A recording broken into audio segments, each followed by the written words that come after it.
Hello, hello, hello.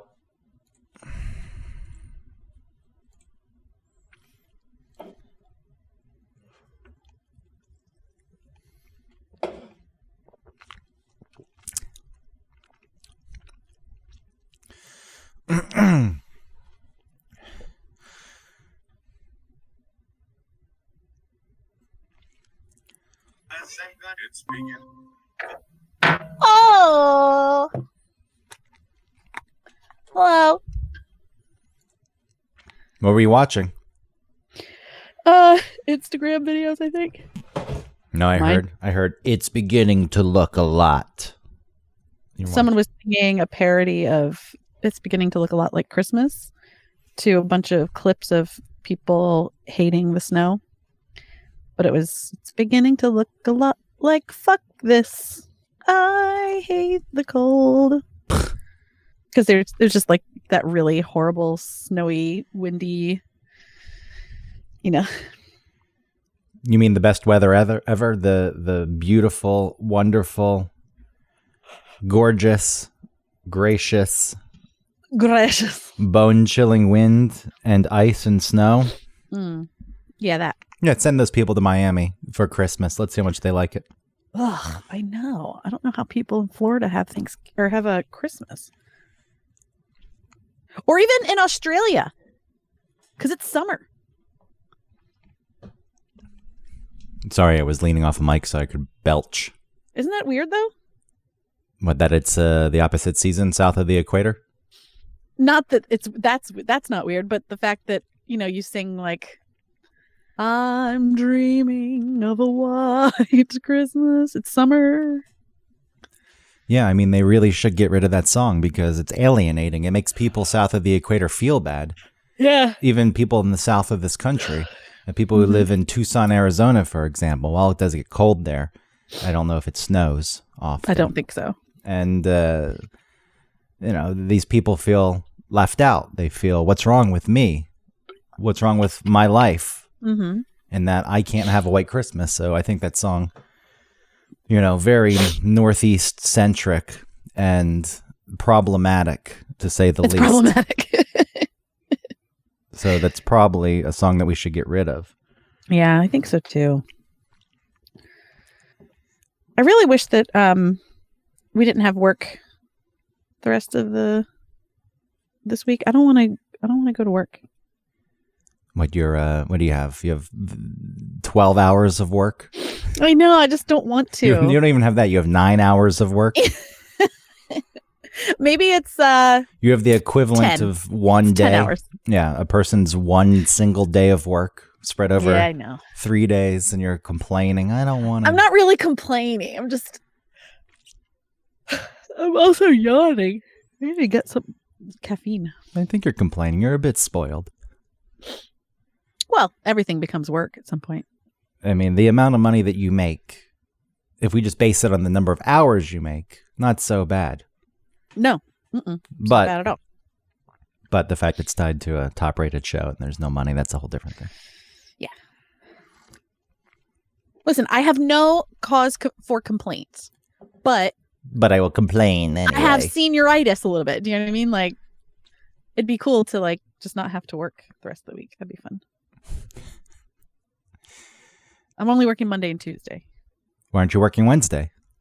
We're not working Wednesday. Oh, so you have 6 hours of work. It's 8, I think, because we're doing the podcast on those 2 days. Okay, it's 30 extra minutes per day. I know. It's 9 to 1 basically every day for 2 days. What a spoiled wench. I know. What are you gonna do? How would you fare in an actual job? Please, I have had millions of jobs where I've actually worked. Don't act like I haven't had real jobs. What were these jobs? Every fucking job that I had before was a normal job. I worked at a law firm in a mailroom. I worked at the grocery store. I worked at a pizza place. I worked at the wallpaper store. I worked at. You need to go back and listen to our I know that jobs episode. I know these places you've worked, but offices. I've worked in offices. I'm just thinking of like an actual adult job. Waiter, please, I busted my ass as a waitress. Sure, I'm not claiming that that's working long hours on your feet. Yeah, I did not say that that's not difficult work. Yeah. But, so I would fare just fine. But your responsibility is pretty focused. Doesn't make it easy, but it's pretty focused. Yeah. But if you had some job where it was a bit more amorphous, like you have a job duty that's expansive and there's multiple things to juggle when you were working, 8, 9, 10 hours a day. I'm just wondering how that would go down. I taught English I taught adults English. I had many responsibilities. Okay. Well, it's just weird that you're talking to, like, you're treating me like I've never had a real job. I didn't say that. I'm asking. You didn't, but you're like, I wonder how you'd fare. Oh, you're taking it that way. You're adding all that in. This implied. Well, you said, I wonder how you'd fare in a real job. This is as implying that I would not do well in a real job. This implied messaging does not exist. You were adding that yourself. Then what were you saying when you asked, when you wondered how I would do in a real job? I was just thinking about you having this job now. Yeah. Not wanting to put in the 6 hours. And I was curious what the feeling would be if you had a current job that worked normal hours. That's all. I would probably complain then too and say, man, I wish I didn't have to work Monday and Tuesday. I wish, that's all. But then if someone said, okay, you can just work 6 hours those 2 days. I'm like, cool. Thank you. So you're just reframing it for you. That's all. I don't need reframing. I wasn't saying that what I do is difficult work. I was just saying it would be cool to not have to do anything. Well, you would disappoint Eric. Monday's his favorite day because it means it's a new work week. Yeah. Another week for him to be productive. Says I do kind of understand that thinking. Like, it is weird to glorify a day of the week. Like, if you're trying to say, oh, I'm excited for the weekend, so I can't wait for Friday, that's one thing. But to always like put all of your money on Friday, and making it like this very important thing feels flawed. Because then it makes Monday feel really bad. Well, you're just wishing away the days at that point, and it becomes cyclical. Right. You're like, okay, yes, wow, I've wished away my week so I can have 2 days. Oh, these 2 days are over very quickly. Right, exactly. So it's pretty dumb to do that. And the cycle begins again. Yeah, that's why people just live your life. That's why people have vices and addictions.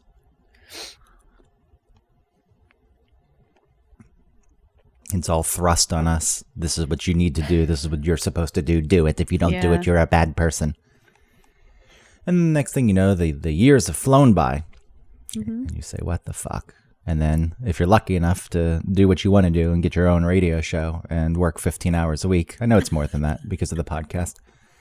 And then it's easy to say, you're all lazy. None of you want to work. It's time to work. That's all. Okay. That last part wasn't directed at you. I know.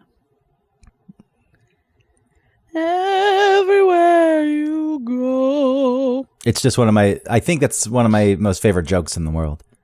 The world's laziest man walks into a bar and says, hey, why are you all so lazy? It's time to work. That's the joke. I don't get it.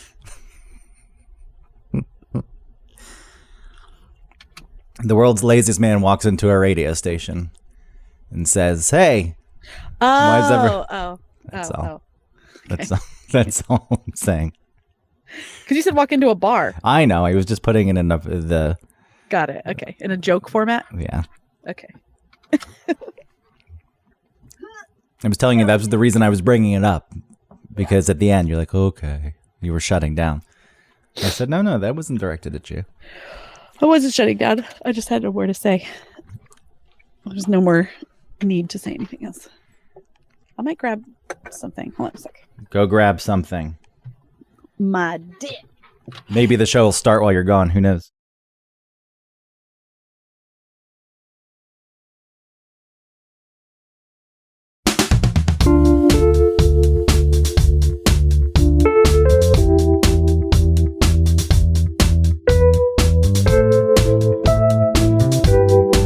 The show's already started. Welcome to One Topic, where we stick to one topic. My name is Autumn Fisher. I don't know if people got what you just did because I was planning on cutting all of that out because I didn't know how to make it fit into any part of the show. And now you're introducing yourself. It doesn't work. As Fred Durst, you're introducing yourself in a Fred Durst-esque voice. But people... I just realized while we were talking that Fred Durst sounded like that when he was singing his songs. It's all about the he said, she said bullshit. He looks good now. He looks good in his older age. He's too skinny. Looks like Richard Gere. He only looks like Richard Gere because he has, like, mousse in his hair. He has silver hair. I don't want silver hair. I want gray hair. I don't want the sheen.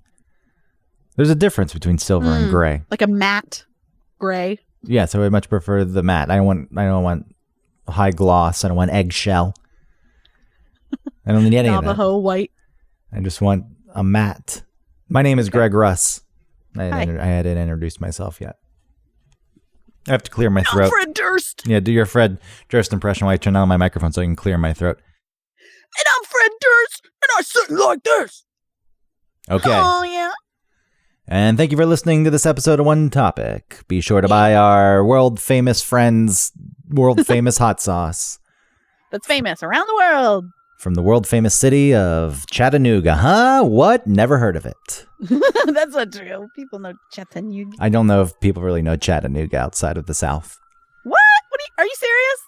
You hear the siren? Flood me, boy. No, there's a siren. Let me turn down my mic while do your impression again. Is that the Chattanooga choo-choo? Track 29. Come on and give me a shine. See? What the hell is the Chattanooga choo-choo? It's a train. I know it's a train. I think it's like a hotel now. Why is it so famous? Was it because of the song? Why is the Chattanooga choo-choo? There's no other context where you would call a train a choo-choo. Little was known about New Jersey choo-choo. Yeah, only after Glenn Miller's orchestra made the catchy song popular in the 1940s did the name become world famous. Chattanooga's terminal station was significant in its role of the train era with its track 29, but nobody, it's the song. So it was the song. Come on and give me a shine. Why is Chattanooga famous? You click on that question, answer, it's not. Oh, wow. Damn, just kidding. It says that it's famous for the song, and that's the only reason that it's famous. It doesn't even have Rock City. Rock City's technically in Georgia, right? You go through Chattanooga back into Georgia to get to Rock City. I also don't understand Rock City. It's beautiful, natural creation. What? Rocks? Yeah. Cares? Fat Man Squeeze. Yeah, wow. I wonder if they've changed the name of the Fat Man Squeeze at Rock City. Fat Man Squeeze sounds like a Bob Seger song. What could the name be? Skinny Man's Passage? That way the onus is on being skinny and not fat? Or differently abled rock formation. Passage for only certain body sizes, not right or wrong. Other passage around the corner. Yeah. No embarrassment. Squeeze through here. If you believe enough, you can do it. Passage. I have to assume that they probably changed it. They must. Somebody. I'm offended. I think but I'm fat. No, I think part of Rock City is there are some pretty things. There's a waterfall, but mostly it's a marketing ploy. Yeah, it's just that birdhouse or whatever with the. Well, that I hate calling any marketing brilliant, so I will refrain from doing so because, it's a lie. You're not necessarily being lied to, but you're being manipulated and treated as someone who is gullible and persuadable to fall for something by another person who thinks that they've got the upper hand on you. I know how to do it. I know how to fool people into coming to my... But I mean, it was set up as a place that was sold, meaning there's some cool things there, I guess. Are they any different than things you could probably find elsewhere? Probably not, but somebody said, market this, put it together, we'll sell it. And then that, like you said, that birdhouse thing really took off. People love having the Rock City birdhouses. I didn't know what it was for a long time. I think it started as like barn advertisements at first. Barn advertisements? Yeah, they would just purchase a barn? No, they would just paint it on the side of people's barns and buildings on the side of the road. And then they started selling those birdhouses. Strange. Look at this. So you got the sign that depicts the states that are visible. You can see 7 states, which apparently is another lie. I mean... Oh, it is? If you look in any direction, sure. It's like, okay, that state's over that way somewhere. Yeah, couldn't you do that from most places near borders of states? Yes. So that's why it's kind of a ridiculous. See, 7 states. Right. They have the high falls of the Lookout Mountain. It's a man-made water. It's a man-made waterfall. Okay, it's not even natural. Wow, See, who gives a shit? The more we dig into this, the more that it comes to light. Batman Squeeze was really just built by a fat guy. Rock City features prominently in the Drama Desk Award-winning musical See Rock City and Other Destinations, with books and lyrics by... There's a musical, apparently, based on...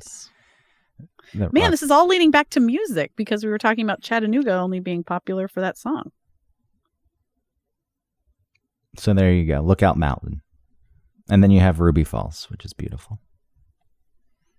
Stuff like that. Maybe, and I don't feel like a cynical person, but maybe I am.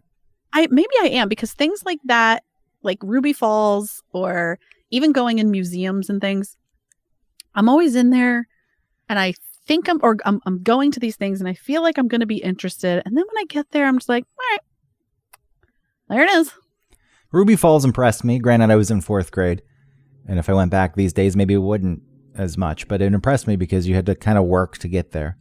You went down in this elevator to these caves, and you had to walk through the caves, and then eventually you came into this cavern that opened up. They just made you do that? They just make you do it to feel more impressive? There's actually like a side entrance. You just walk right up to it. Possibly. That may exist, but then you go into this dark cavern, and you can tell that it opens up, but you can't really see it. And then, the 2001 Space Odyssey theme plays, and the lights light up, and then it reveals. Is that it really does? I think that's the song that played. Yes. Like,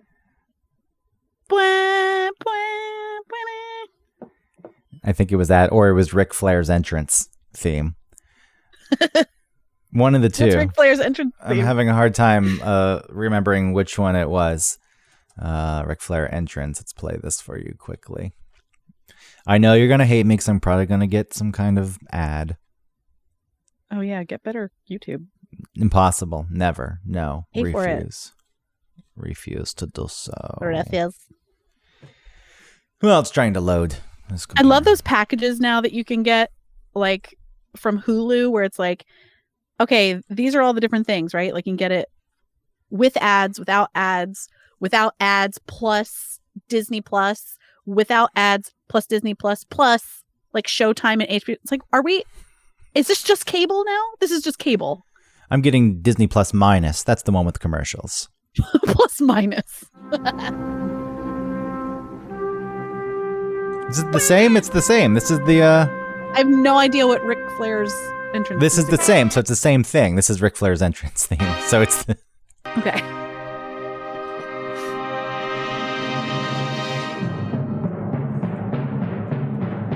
Interesting that he was such fanfare. Yeah, that he was just allowed to...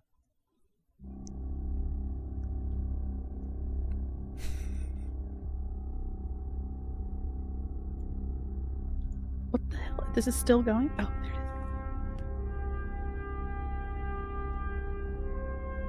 is. Listen to those French horns. Then the lights come on, and there it is. Ruby Falls. It's good. It's also funny that Yeah. That it was the exact same song in my mind. I was like, it's Ric Flair had the something like that. I can't remember exactly. Oh no, it was just the 2001 Space Odyssey. He was just using the same exact song. So is this what our show's about? Ruby Falls? So far. Roadside attractions. Look, there's a full tour. You can watch a video later. Oh, well, then Eric doesn't have to leave his basement. I hate when he makes that argument. That he says, like, why would I go to Europe? I haven't seen the Grand Canyon. Or I could look it up online. I could look at it in a book. Yeah. No, you idiot. It's the journey. I'm with you, but it's going places, smelling things, touching things. No, that smelling there, smelling things is no way to sell anything to him. Yeah. I mean, the moment you mention that there are smells, he's going to say he's out. So funny. You gotta leave that one out. There's no changing people's minds. Oh no, I'm not trying to. But I just don't like when he makes that argument. I do think about how, not even before the internet, the internet has made the world smaller in the sense that you can go on Google Street View, and in a lot of countries, they haven't mapped the whole world because they can't. Some places, like even Germany, doesn't allow it, I don't think, for privacy reasons. So there's not any street mapped. But you can go through and pick a random street and kind of get a feel of what the place is like. As you said, it's not like actually being there in any sense, but it removes some of the mystery if you were to travel and then you saw it for the first time with your own eyes. Like you had built up an image in your mind and then you compare it. Does it match? Mm-hmm. How's it different? You've seen some of that. But even, before that, smartphones, internet, when traveling was a big deal. We can say that air travel was still around because that opened the world up for a lot of people and did make it smaller, but still was a big deal. It was expensive to fly and to travel to foreign lands. Like, it really must have been something else. You're like, I'm just fucking far away from home. And I'm just in this Well, I feel like that even when I am within the U.S. I still feel like, oh, I'm so far from home. Freaks me out a little bit. When you go where? What place? Anywhere that's DC? Like, no, not that far. Not that close. Just even visiting Atlanta, I think, man, I'm really far. Yeah, I guess staying on the East Coast doesn't feel so far to me. Because it's not. It really isn't. It's an 1.5-hour flight, which is nothing. But I don't know. It just makes me feel like if I were more prone to panic or something, I think that I could really work myself up into like a little tizzy, just thinking about like how long it would take to get home. If there was an emergency, what would I do? How would I get home? If there was like the nuclear bomb goes off and where do I go? How do I tell my family where to meet? Like all weird catastrophe. What is this? This doesn't match the person you've presented at all. Because I don't let myself go there. I think about those things. But I don't think I really thought about stuff like that until I had kids. And then, which is a huge part, of postpartum, is like catastrophizing, like I would just be laying there at night and my brain would force me to think about me walking down the street with Ellie in my arms and some person coming up and snatching her out of my arms and slamming her on the ground like a football. And it would freak me out. It gives me like a pit in my stomach even now to think about it.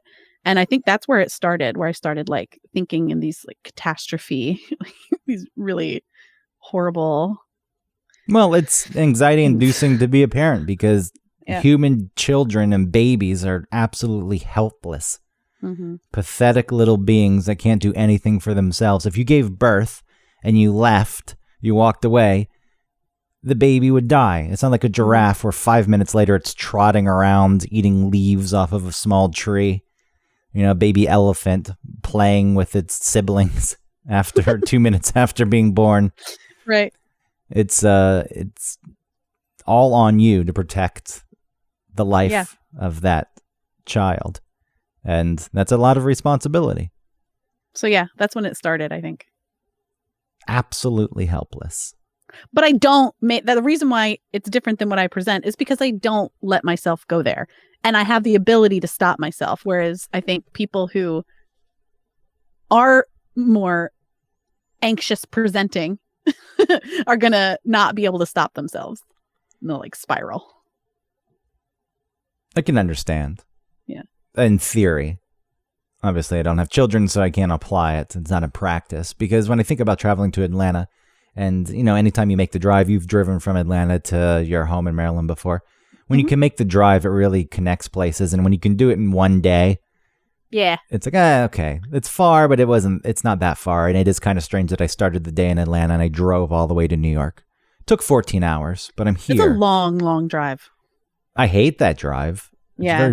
It's strangely, though, it's not as bad as, say, a 5-hour drive. I think when you're in it for that long, your brain goes to a different place. Yeah, because like when I would drive to you, because it's like, what is it, 4 hours? With traffic, like 3.5, but yes, 4. Yeah. Depending on traffic, 4.5. To me, I feel like 4 hours is not very long to drive especially when you're talking about from Georgia to New York, but it's just long. It's just a long enough short trip where I'm annoyed that I'm not there yet by like 3 hours. I'm like, ugh, another hour, you know? But if I was driving, if I had like 10 hours to go, I'd be like, great, 3 hours down, you know? Yeah. I forget what I was going to say. My mind completely went blank. And maybe that's illustrative of where your mind goes when you're driving for 15, 14 hours. You do kind of disassociate when you have to drive for that long. Because I just made that drive not that long ago. On the way down, I stopped in Richmond, Virginia and stayed at my friend's house and then continued the journey the next day. Yes, Dave.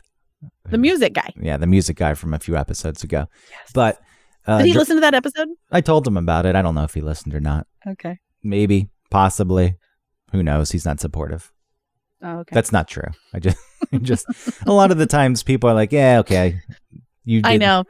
You created something. I created something.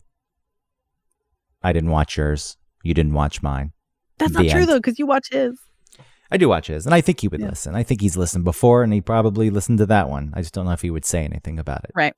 Okay, anyway, so what were you saying? You were driving? But anyway, on the ride back, I just did it straight. I just left at 5:30 in the morning, and then I got back, and it was fine. And it in the middle of it, you're like, fuck, I got 9 hours to go. But then the thoughts out of your head, because you can't live there. You can't stay in that spot. Right. You'll go crazy. And it was the same thing when I took a 15-hour flight to Shanghai. It was not so bad. I don't know why. But see, that's the thing, though. But like a 4-hour flight would probably be just short enough for you to be like, ugh. The 4 hours is worse because it's you're still thinking about it. It's not far enough and you get impatient. Exactly. And that's what I'm saying about weird short drives are sometimes worse than really long ones. Yeah, that's what I was agreeing with is that they are worse. But the only time I've ever felt, I guess, really far away is when you're on the other side of the world and everyone you know, it's in the middle of the night for them and it's daytime for you. That's so you strange. Feel even more removed, not just physically, but emotionally. It's very strange. It's like, oh, wow, I'm really far away. But also the fact that it wasn't so hard to get to that spot on the complete opposite side of the earth. Yeah, that is crazy. You think, oh, this is it? Like I flew around the earth once in one direction, meaning we started in New York, we went to Portugal, then we went to Tokyo, then we went to LA, drove to San Francisco, flew from San Francisco back to New York. So it was one direction and flew around the planet. And let's go. There it is. If it's round, of course, you know. Yes, of course. It's flat. It's funny to think about that and how really we take that kind of thing for granted, because that was something that was impossible for so much of human history. You know, just to like get around the planet. Yeah, if you wanted to get on a boat and sail, it was dangerous. There was no guarantee you'd survive, and it also took weeks, if not months, depending on where you were going. Yes. Yeah. So, the getting lost in foreign locations is something that I feel like since the phone has come about, you're always in contact too, at least before the smartphone. Even if you could get somewhere pretty quickly because of air travel, you were still more removed. Like you weren't talking to anyone. Like I'm not paying the cost to call you. Mm-mm. So I'm just going to be gone. I'll send you a postcard. It doesn't guarantee that I'm alive or not because I could send it and die and you'd get the postcard 2 weeks later and you'd have no clue at that moment. And even on a smaller level, just sneaking off into a bar and disappearing and people not knowing where you are. I've never thought about that. I'm going to call someone. I'm going to call Greg. And then they call and it's just the answering machine at your home. I'm like, oh, okay. I guess he'll give me a call back. But now it's expected. Where are you? Why aren't you texting me back? It is crazy how accessible we all are. I hate it. Yeah. I absolutely hate it. Yeah, sometimes I don't respond to a text right away. Just because I think, let me just sit with this for a minute. I just don't feel like writing. You don't need to. What you need to do is turn on the read receipts so other people see that you read it and then not respond because people need to fucking be trained that you don't need to respond. I know, but that hurts though. It doesn't hurt. It shouldn't hurt. That's the problem, that it hurts. That, that person read it and they haven't responded immediately. Let them have time. Maybe they're in the middle of doing something.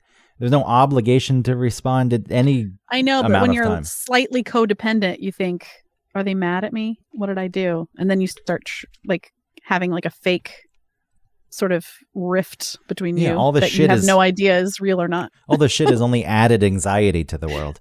It's not taken away from it. Being in more contact, ease of contact. I'm sure there were anxious people before when you couldn't get a hold of someone. It probably took a day at least until you started getting worried about it, though. Right. Like I called, he didn't answer. He's not home. Okay. And then a day goes by. Like, that's strange. I usually would have heard back by now. But, now that it's all immediate, it's really stirred the anxiety to the point where it's constantly flowing. Well, and we don't, I don't think that, we're sort of taught how to recognize and set up boundaries for ourselves, because especially, for men, I think it's a little bit easier to sort of state what you want, but men aren't always so good at knowing how to access what they truly want.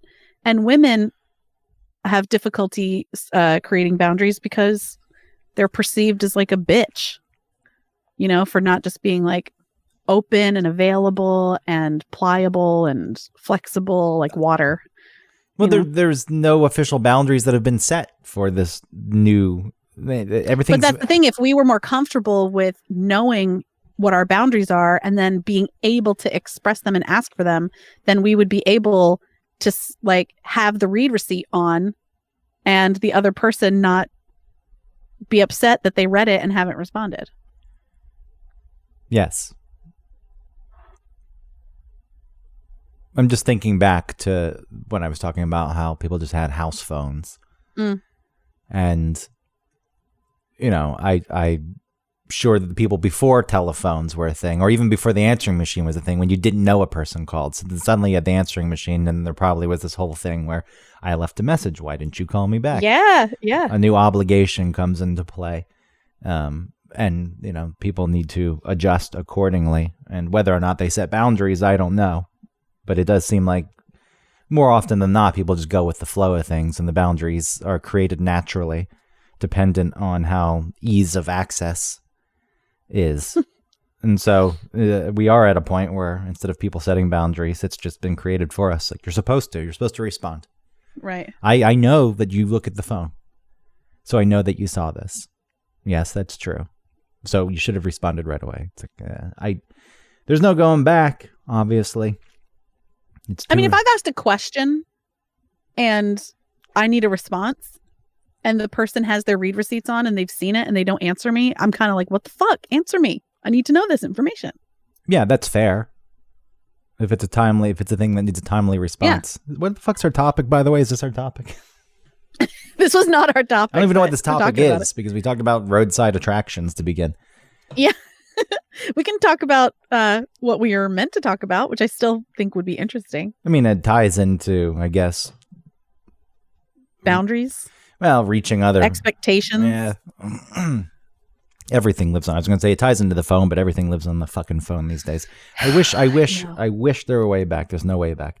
I mean, even think about that question that you had, this hypothetical you presented. At some point in your life, you would have had to just answer that question on your own and made a decision because the person wouldn't have been accessible. What a nice time. I see. What a better time. What a time when it's like, hey, let's meet up at 6 p.m. on Tuesday at this place. And you Does show up. Does that work for you? You're like, yeah. And you hope that they show up. And if if they're late, you got to give it some time. Like, how much time do you give the person to show up? I think there were always people who were late, I would assume. And you had your friend. You're like, okay, we said 6. They're not going to show up till 6:30. Mm-hmm, mm-hmm. But I do feel as though I bet on time arrivals have fallen since text messaging and cell phones, because now it's why? Because you can send the message, I'm running late. Oh, okay. There used to be at least a I don't want to call it like a complete social contract, but there used to be a burden of sorts for you to carry. Like we said 6 o'clock, and there's no way for me to tell this person that I'm going to be late unless you know where they are, and you could call like the restaurant. And then they bring you the phone. Yeah. They call you up to the front, like to the hostess stand, so you can like answer the phone.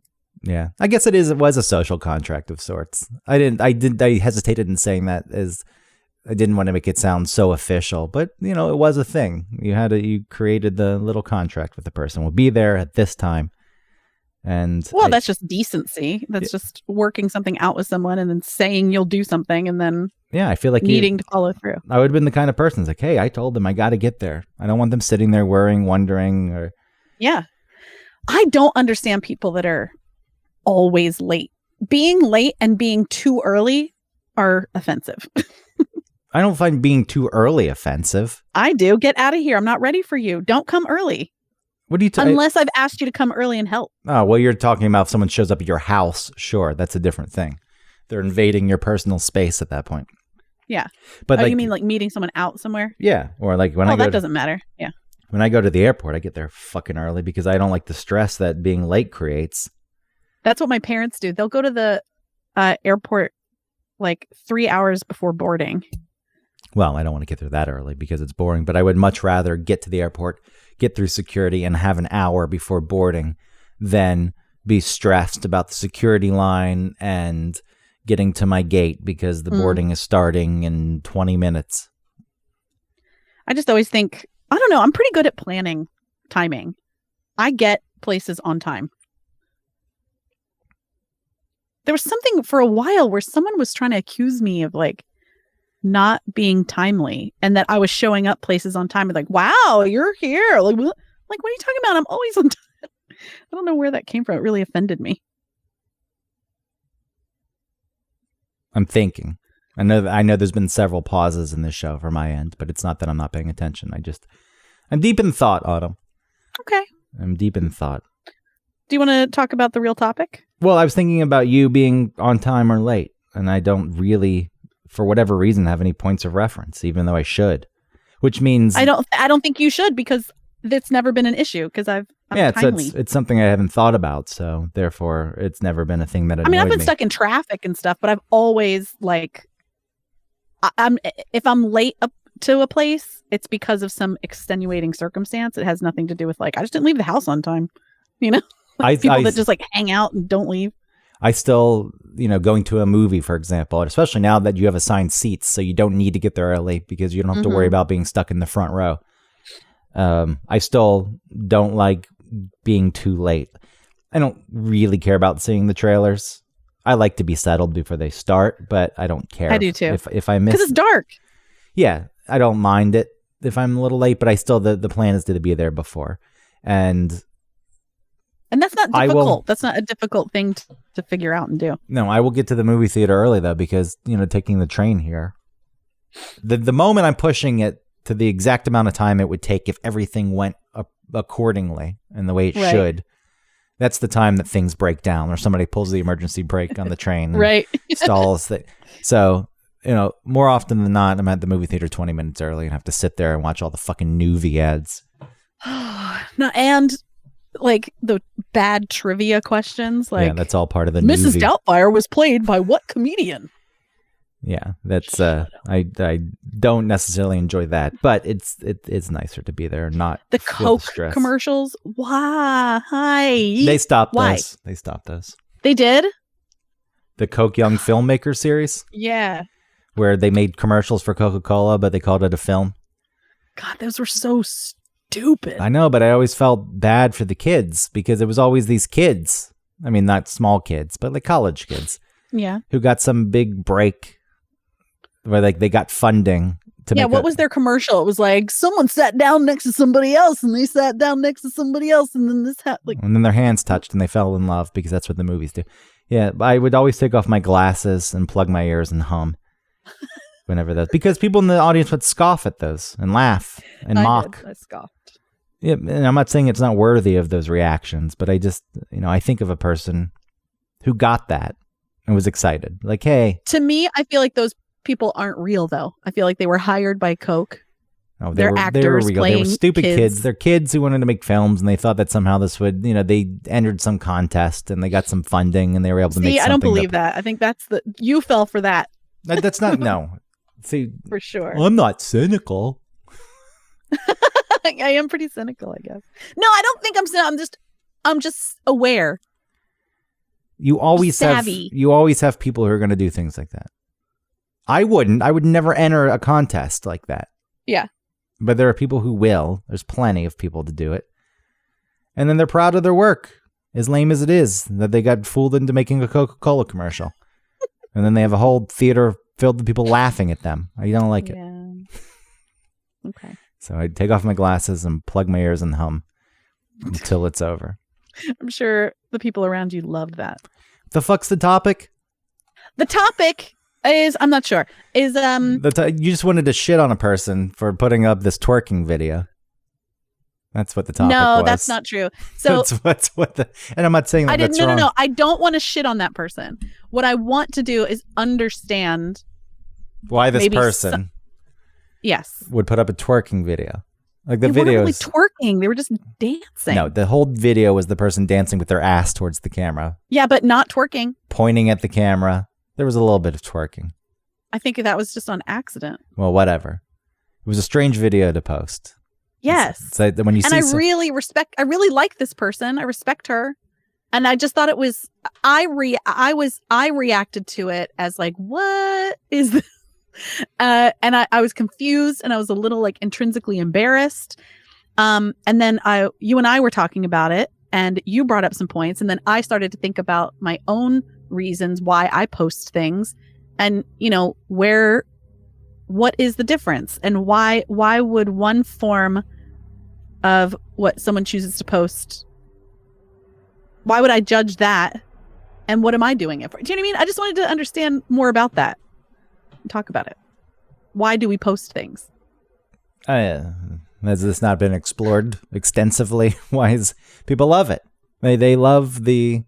I know, but we aren't people. I feel like we are not the idiot masses. And yet I still participate in the same things that the idiot masses participate in. However, I feel like I do it on some for some better reason, even though maybe I don't. Maybe I'm doing it for the same reasons they are. It's all the same reason. You would just want someone to acknowledge you, ultimately. It could be your work. You could post things, but it's just a desire for acknowledgement. That's all the whole thing is, the end. I don't know if it's about acknowledgement. You think it's acknowledgement? Yes. What else is it? You want people to say, hey, look at this thing that was posted, and you want a reaction. You want to be acknowledged. You want people to see you. Well, because what I was thinking was, I when we were texting about it, I was trying to think, why do I post things? And what do I post about? And typically what I post has to do with involving myself in a community or signaling that I'm part of a community. So like I carved a pumpkin, that looked like Kit Boga, in his Edna wig, wearing sunglasses and his eyebrow raised, because that's kind of like his little logo sometimes. And I went on the Kit Boga Reddit and I posted it there, and then I posted it on Instagram. And what kind of reaction did you get? People like it? People thought it was cool, yeah. How many upvotes did you get on Reddit? I don't know. How many comments on the thread? Should I look and see? I'm just curious. And this isn't... Because I don't know. It's hard to break out. Like, if it's an active subreddit, then it's hard to get out of the new posts to become one of the hot posts or the best of... Oh, I don't think it was I don't think it ever got to like a hot post. It's a difficult thing to do. But, why wouldn't carving that pumpkin... Oh, it got 48 upvotes. Yeah, that's good. Is it? Okay. How many members are in this community? Oops. 42,391. Is that low? I mean, that's fine. Okay. There are obviously huge subreddits, but this is a highly specialized one. I think that's a pretty good sized community. Yeah. And then to get 48 or 46 or whatever, that was pretty good. Feel good about that. But you wanted more. You wanted more out of it. That's why, because carving the pumpkin for yourself wasn't enough. And I always think that it's me being an only child, is that like I need to be seen. Well, not need. I enjoy getting praise and being seen. So I want to show someone something that I've done, and it makes me feel good to hear them say that it's good. It's nice to be acknowledged. Yeah. I'm going to stick with that word. There's acknowledgement. It's nice for someone to say, oh, cool. Nice pumpkin there. But, going back to our earlier conversation, now it's just, even with texting and everyone's constantly connected, there was a time in life where you'd had no outlet for this. You would carve it. Your neighbors would see it. You'd take a picture and put it in the photo album. Right. And then no one would know. People around here, even like this, even on Reddit, it's still a subgenre of content, right? And so it's going to be even less likely for people in my neighborhood to know what that pumpkin meant. Exactly. It's still, to me, I'm trying not to be too negative about it. There's the nice side of it where there is easy access to groups of people who are like-minded and have the same interests. And then you can have discussions. Because you could be around people in your real life that think that what you're interested in is stupid or boring or dorky. Yes, to the extreme. But then you have to the extreme, it gives people outsized voices, like minority, like small groups. I'm not talking about like people of color. Minorities. I'm not talking. I'm talking about groups of small people who have views or beliefs that aren't quite so big. Let's say there's 1% of the people in this country believe a certain thing, and there's a country of 330 million people. So what's 1% of that? Like 1% of 100 million is a million people. So we're talking about 3 million people. Okay. So 1% is not huge. 3 million people spread out, not that much. But you give them a forum and a place where all those voices fucking come together, and then suddenly becomes a bit more powerful. So that's the extreme side of it. Having a little forum about this person who I can't remember, whose face you carved into a pumpkin. Kit Boga. Yeah. Who is this? Kit Boga's the YouTuber that I watch that scams scammers that I love. Okay. That's right. Just the fact that, and look, it's nice that there's a community for the scammer of scammers. That He's so great. You would honestly, Greg, you know how you liked when Gordon Ramsay cut the donut in half and gave it to the host of Hot Ones? Yeah, it was nice. You just like that he was, Kit Boga has that sort of feeling woven into so many of his videos where he like really does care. There's too much content though. And he's so sweet. I don't have time to watch all of this. Actually, I do have plenty of time. He's very upset, like that these people do this for a living, and like are scamming grandmas, and I don't know. I just love him. I have plenty of time, I guess, to watch these things, but you would like it.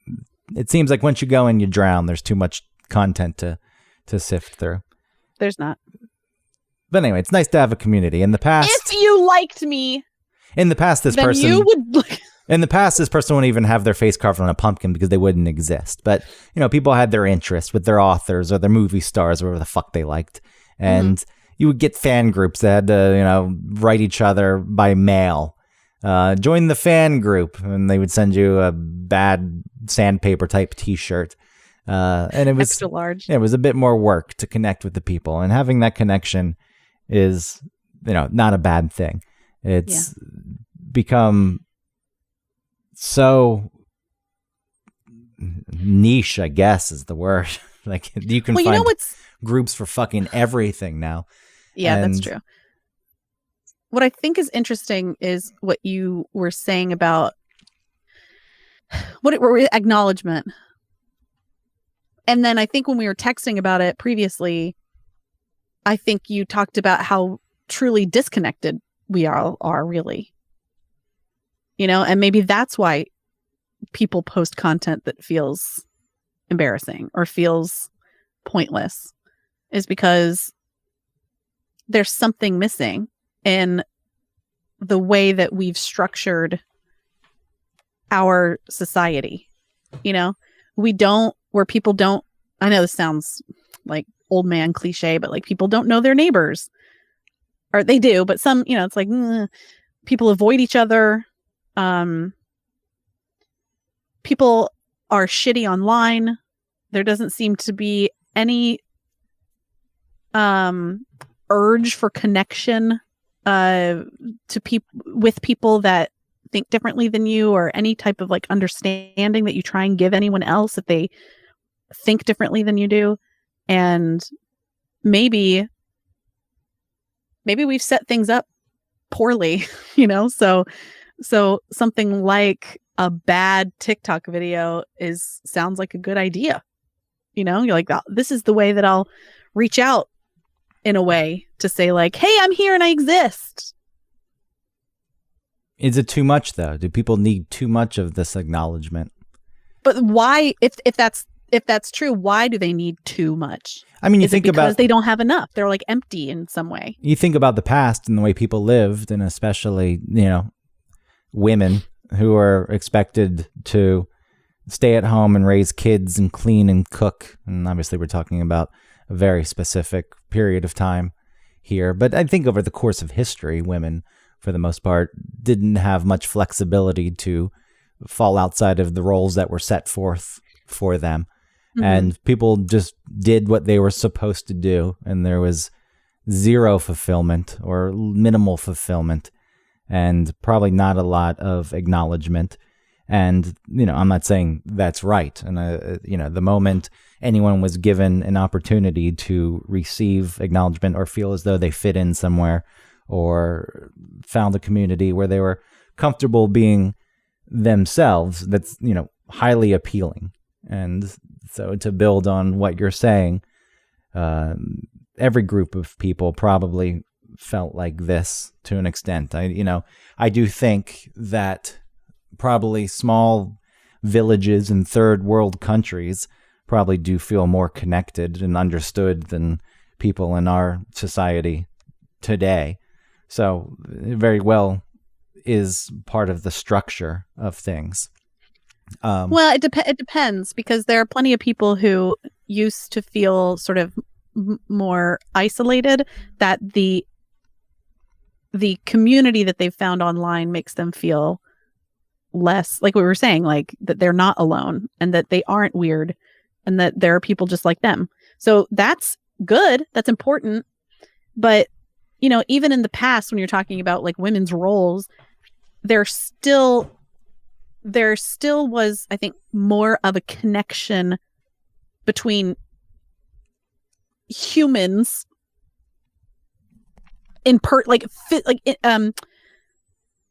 in real life. Like they would see the same people all the time. They would, like you were talking about, like in the villages, you know what I mean? Like there was, I think that people were seeing and interacting with each other way more, and we don't do that as much, I guess. Yeah. I mean, a lot of that has been going on for years. The society's become a little more impersonal. Yeah. Thanks, Industrial Revolution. But that was a big thanks. That was a big part of it. And I think what we're seeing now is a result of probably feeling disconnected for so long. In a weird twist, I think it also lends to more disconnection ultimately, because you're disconnecting from the actual world and living in a digital world, which is why I think something like the fucking metaverse is going to take off and people are going to fucking absolutely love it. For real. That is... Why did anyone think that was going to be a good idea? Because if you're doing it solely for a business venture, it's a great idea because people are going to eat it up. They're going to fucking love it. It can be anything they want to be. Isn't that what we saw on WALL-E, in the movie WALL-E? Doesn't matter. Were all those, but shouldn't it be like, whoa, that seems scary? Sure, but no, it's too much of a draw because people aren't getting the things that they need in their actual lives, in their immediate surroundings, and the people in their orbits. So they're taking, it's everything in moderation. Annoying. It's like having this access to a world where you can find people who have the same interest and share those interests, especially when they're a bit fringe. It's a nice thing. It's nice to be able to do that. But like anything, you can go too much to the extreme and then you start to neglect your actual life instead of working on making those connections in your immediate world. But, like you said, we've been on this path for a while where most people have, it's just become impersonal overall. And then there have been varying degrees of how much people were even allowed to connect to communities outside of their assigned roles. So the metaverse is going to fucking be huge. I hate it. I hope it's going to come about before we're dead, I think, if we live our full lives, but I don't. I dread it. Well, you don't have to participate in it, do you? It's going to be the norm. It's like us talking about phones earlier on. It's like, I don't have to have a smartphone. No, but it becomes increasingly more difficult to exist without one. Right. You cut yourself off from a large portion of society. Like the only way to exist is going against what we're talking about here. You become like the loner, the person who lives in the middle of the woods and doesn't interact, even though you don't live in the middle of the woods. You can live in the middle of a fucking city, and it's like you're not so connected to things anymore. Like, so yes, you can choose not to participate, but I don't. Moderation is not something. I mean, we already are kind of in that because so many people, and I am not excluding myself from this, are glued to their phones. Exactly. You're still not living in the real world right now. Exactly. That's what all this foraging and stuff has done for me, is like connected me back to actual physical, like, interaction with the earth. Now there may be pushback and a bit of a rebellion on that front where people are like, hey, I want to get back and connect to my immediate world. But I don't know if it's going to be big enough or powerful enough to offset. Well, theoretically, living in a type of metaverse can be so sort of could feel so good that we get bored with that, and feeling good is meaningless. And the only way to feel the good is to get off the metaverse and like torture yourself so that you can go back and enjoy the good. You know what I mean? Yeah, but you're already talking about years, if not decades, of living in it and having it feature prominently in people's lives. And then there's like, hey, what is this? Because it's going to be too appealing at first. People are going to love it. And when we say metaverse, like that's just the Facebook one, which I guess it's the Meta one since they named their company Meta now. And there's going to be competing ones, which is going to be very strange because you're going to have different companies presenting different universes, and you're going to have to figure out which one you want to spend most of your time in. Like iPhone or Android? Yes. And like you will be cut off from people that don't exist in the one that you chose. Weird. Which is a weird thing. Really weird. I'm not going to do it. I'm saying it now. That's I also fine. said I would never get on TikTok, but here we are. I think most people shouldn't do this, but it's going to be a reality. I don't know if the technology is good enough yet. It's not good enough yet, but we're going to get there. It's happening, and it's going to be too much of a draw. Because then people not only, right now we're at the point where people are becoming comfortable being who they are. Like, this is who I am. These are all the weird things about me. And it's easy to find groups of people who are similar. And people are getting more comfortable with that. That's not necessarily a bad thing. But soon it's going to be, oh, I can be anything I want to be. I can be totally different than I actually am. Right. And the ideal version of yourself will be accessible because you'll just go fucking buy a bunch of microtransactions in a VR universe and you'll buy... without ever having to do the actual work on yourself to get to a place that you want to be. That to me is frightening. I think that's the draw. That's going to be, unless we can get to the point where, people don't feel like outcasts still. And we've moved away from that a bit again because people have access and, there's more acceptance of people being who they are. But I don't know. I hate it. I think. It feels scary. Not just because, technology that is progressing past what we're used to is happening, because I don't feel that way. But what I do feel like is it's scary to think that people may live in a world that is not, that doesn't really involve the physical world. That feels like a bad idea.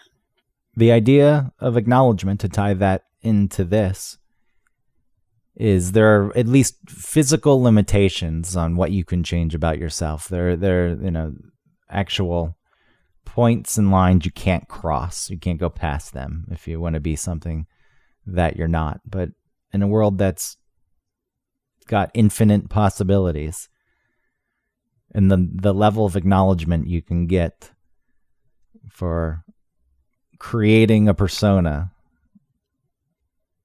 it's endless. So then I think the pursuit becomes endless and the competition becomes even more fierce because there are no real limitations. You can program this is like Instagram. Yeah, well, it's like, you want to learn to play an instrument. Sure, you can play the instrument. Maybe you're not good. You learn to play. You're not good. There's people who learn to play. They're better. Then they're the ones who get to play and get the acknowledgement for playing the instrument. In a fake world, it's like, I program myself to do it. I know how to do it best. And it's like everyone's just doing everything. Right. And then what are the things that you need to do to one up the other people? I don't even know. That's rhetorical at this point. I don't know the answer to that. But then question. that becomes the goal instead of like personal fulfillment. And it's like I'm saying, it's the same thing with like Instagram. You present a certain sort of version of yourself, or people present that, and then you start to think that you're not getting the full picture of what their lives are like, and then you're starting to judge your own life not being a certain way. So exactly, then this is the future. This is the future. We all have to take my picture. We all have to take our picture in front of the wings that are painted on the brick wall. Even people like me who try to resist it, like I understand the appeal because my fake Instagram, the coolest guy in Brooklyn, which is supposed to be an anti-Instagram account, the guy who takes awful photos that are blurry or obscured or just dumb, and the comments are, put out forth by this fictional, arrogant character. Somewhere in my mind, there's like this fantasy. It's like, wouldn't that be great if I just had millions of followers because they liked this fake Instagram account that made fun of real Instagram accounts? Like, I don't have a desire to present myself as I am, or a fake version of me with pictures, a curated version, but there's enough of a desire to have people acknowledge some kind of work that I'm doing.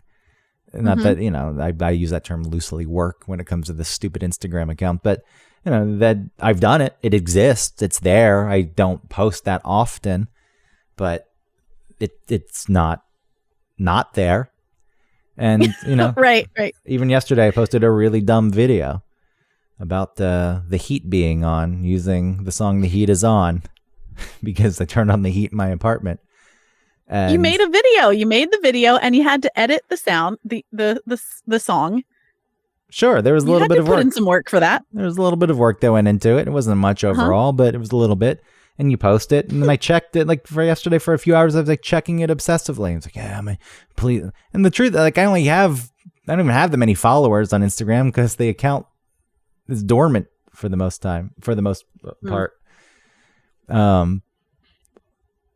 But still, I found myself. Come on, I want the likes, and I went so far to post the fucking video on Reddit and the subreddit, like in the funny subreddit.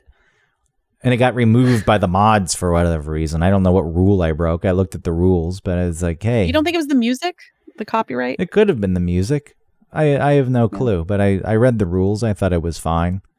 And then there was part of me that felt not sad, but it was like, oh, okay.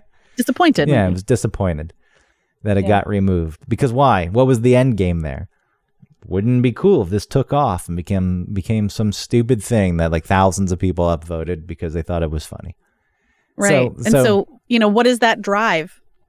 That's the thing. It's the same drive everyone has. It's just some people are more prone to buying into it than others, or being influenced by it. But it exists, and that's the scary thing. Yeah. I don't think that there's anyone. I try and keep it in check. Yeah, but it's real work to keep it in check. And as I said, moderation's important in all this stuff, and people cannot be trusted to operate in moderation. I really do. Like, I do not trust the general public. Like the video that you kicked this whole thing off, like this person shows off their butt all the time. They know somewhere, this is my thing. I'm a butt. My identity is my butt. It's true. Am I wrong? I am a butt. Am I wrong? I don't notice that this person shows off the butt. Well, typically, but well, I think so. And posting that is just leaning into I was gonna say the best asset, but that's not what. I didn't want it to be a pun. It's like leaning into the thing that can get the most acknowledgement. It's like, this is it, and I know this is it, so I'm gonna put it out there. It's the only way that I would respect it if it were done ironically, because if it's done in earnest, it just feels so empty, which has a place, but we all just lean into what we think we best have to offer.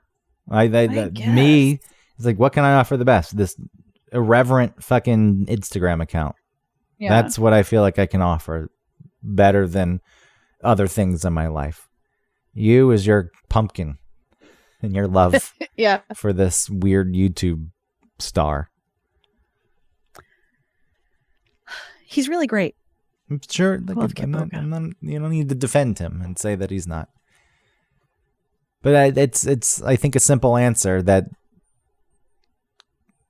as to why, but then it becomes a very complex conversation, and ultimately I think it does not lead to anything good for humanity.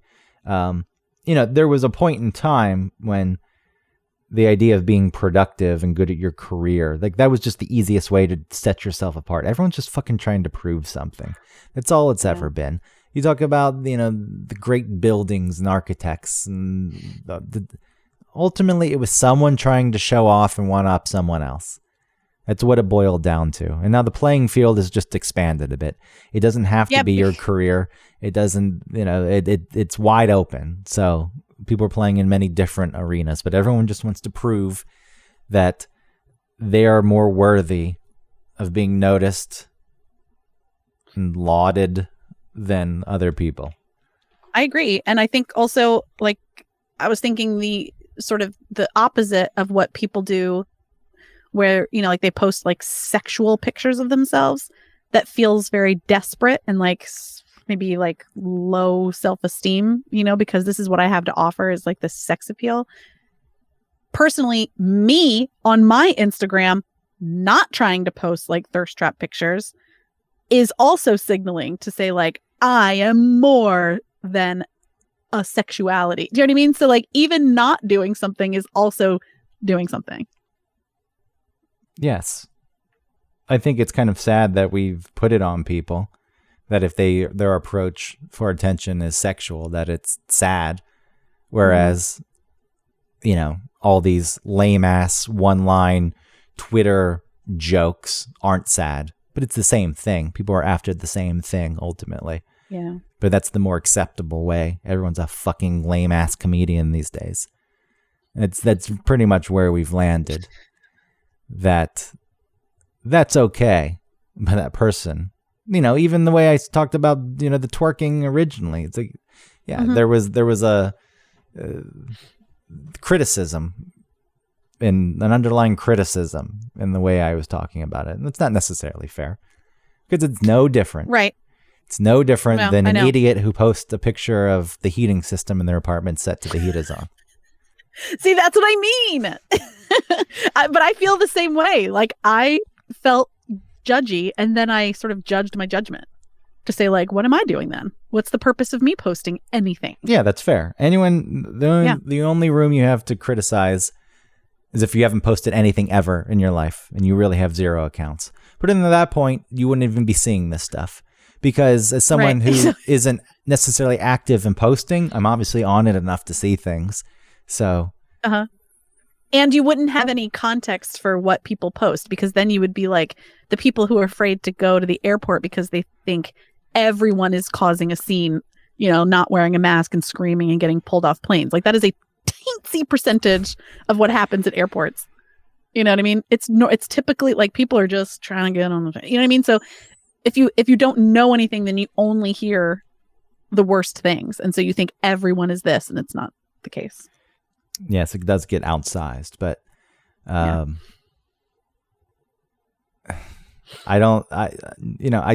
wrap this up, the feeling is like I mentioned before, is just the ability to disappear into a space, meaning a bar or a theater, or just you're off the map. Nobody really knows where you are. The fact that that does not exist these days is something that it bothers me. Like have you heard about people going on like tech diets? Sure, but see, now it's a big thing. It's a thing. The natural state of things has changed to the point where it's called a tech diet. It's like I don't necessarily want to partake in something that's that much work, or that you're removing yourself so much from the way society works that makes your life a little more difficult. I just long for a time that I didn't really, I lived in when I was a kid, but I never really got to experience as an adult. And so this longing for a thing that probably is romanticized a bit because I didn't get to experience it fully, but that's where I wish I could go. The fact that it doesn't exist is bothersome, and looking at the future and seeing how it's only going to get worse. You know, I guess maybe you just don't live in it. You don't have to live in it. Even now you can, go somewhere and turn off your phone. You can, but there's an anxiety that it induces because we have been trained. But then you work through that. We've been trained. It's like, what if someone's trying to reach me? I don't want to worry the person. Well, people will know where you are, so they could call a place, I'm sure. I don't know. But I don't want to have to report to everyone where I am. Like that is a thing where people need to constantly. That's what I'm saying. Like you can do it. Even when people are in the metaverse or whatever we're conceiving of it turning into, I feel like there's going to be you can just turn it off. Possibly. It just creates more of a problem. You can just turn it off, but it's like it stirs a bunch of. No, it's the same. It's the same sort of thing that people are doing now. Where like, I don't know, people like young people aren't having sex because it's like weird to interact with another human. Yeah, people aren't doing it. It's true. It is awkward. It's an awkward act. Marrying their pillows. It's, I think one of the good things that comes out of it is less kids will be born. Population will hopefully start to decrease. Yeah. Then there's more, I don't know, resources for me. Yeah, more oil. More oil for you. Yes. All right. Well, thank you, everybody. Turn off your phones if you want to. Unless you listen to this podcast on your phone. Yeah, don't turn off your phone. Thank you, everyone. Please support our sponsor, hopandpepper.com. Get some delicious hot sauce from the world famous Chattanooga, Tennessee. You can use our code OneTopic15 for 15% off some locally made hot sauce. Also, watch celebrities' reactions to trying this hot sauce on Hot Ones on YouTube. So you can check that out. And they're featured their sauce on that show. So you could check that out and watch it and enjoy. And thank you. That's it. Do you have something, Greg? Nope. Okay, bye.